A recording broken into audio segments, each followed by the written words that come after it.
গরুর ঘর অপরিষ্কার থাকলে কি কি ক্ষতি হতে পারে সেটাই তুলে ধরার চেষ্টা করব আজকের এই ভিডিওতে। আসসালামু আলাইকুম। এই শৌখিন ব্লগার চ্যানেল থেকে আপনাদের সকলকে জানাই স্বাগত এন্ড সাথে আছি আমি আবু বকর সিদ্দিক। এখন আমরা চলে যাব আসল পয়েন্টে।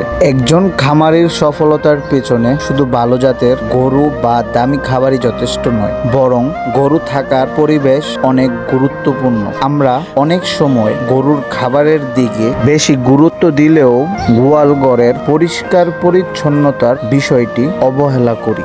আজকে আমি আমার গোয়াল ঘরটি পরিষ্কার করব এবং আপনাদের সাথে কিছু কথা শেয়ার করব।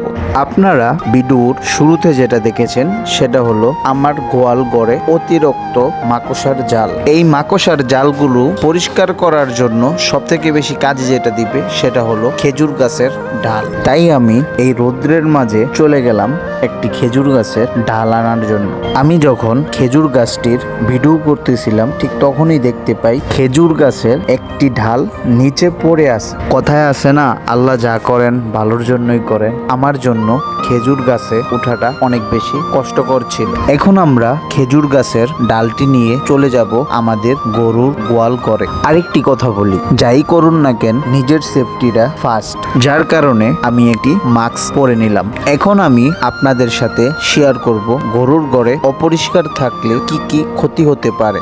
গরুর ঘরে যদি নিয়মিত গোবর, প্রস্রাব বা ময়লা পরিষ্কার না করা হয় তাহলে সেখানে জীবাণু, ব্যাকটেরিয়া এবং পরজীবী দ্রুত বৃদ্ধি পায়। এর ফলে গরুর পা পচা, চর্মরোগ, শ্বাসকষ্ট, ডায়রিয়া এবং অন্যান্য সংক্রামক রোগ দেখা দিতে পারে। শুধু তাই নয়, অপরিষ্কার পরিবেশে মাছি, মশার প্রভাব বেড়ে যায়, যা গরুর জন্য অনেক বেশি ক্ষতিকর। একটি পরিষ্কার ও শুকনো গোয়ালঘর গরুর মানসিক স্বস্তি বৃদ্ধি করে। গরু যখন আরামদায়ক পরিবেশে থাকে তখন তার খাবার খাওয়ার আগ্রহ বাড়ে, হজম শক্তি ভালো থাকে এবং শরীরের বৃদ্ধি দ্রুত হয়। দুধের গাভীর ক্ষেত্রে দুধ উৎপাদনও বৃদ্ধি পায়। অন্যদিকে ষাঁড় গরু দ্রুত মোটা তাজা হয়।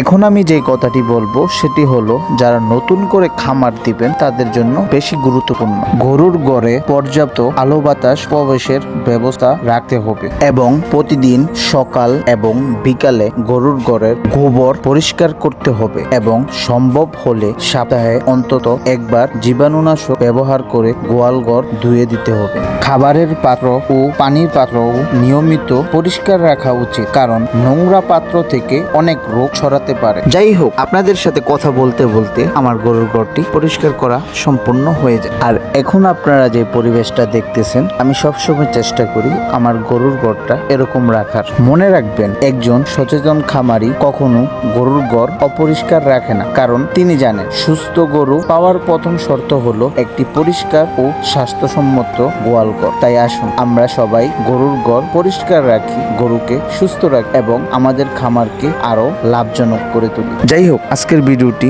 এই পর্যন্তই। দেখা হবে নতুন কোনো ভিডিওতে। তো সবাই সুস্থ থাকবেন, ভালো থাকবেন। আসসালামু আলাইকুম।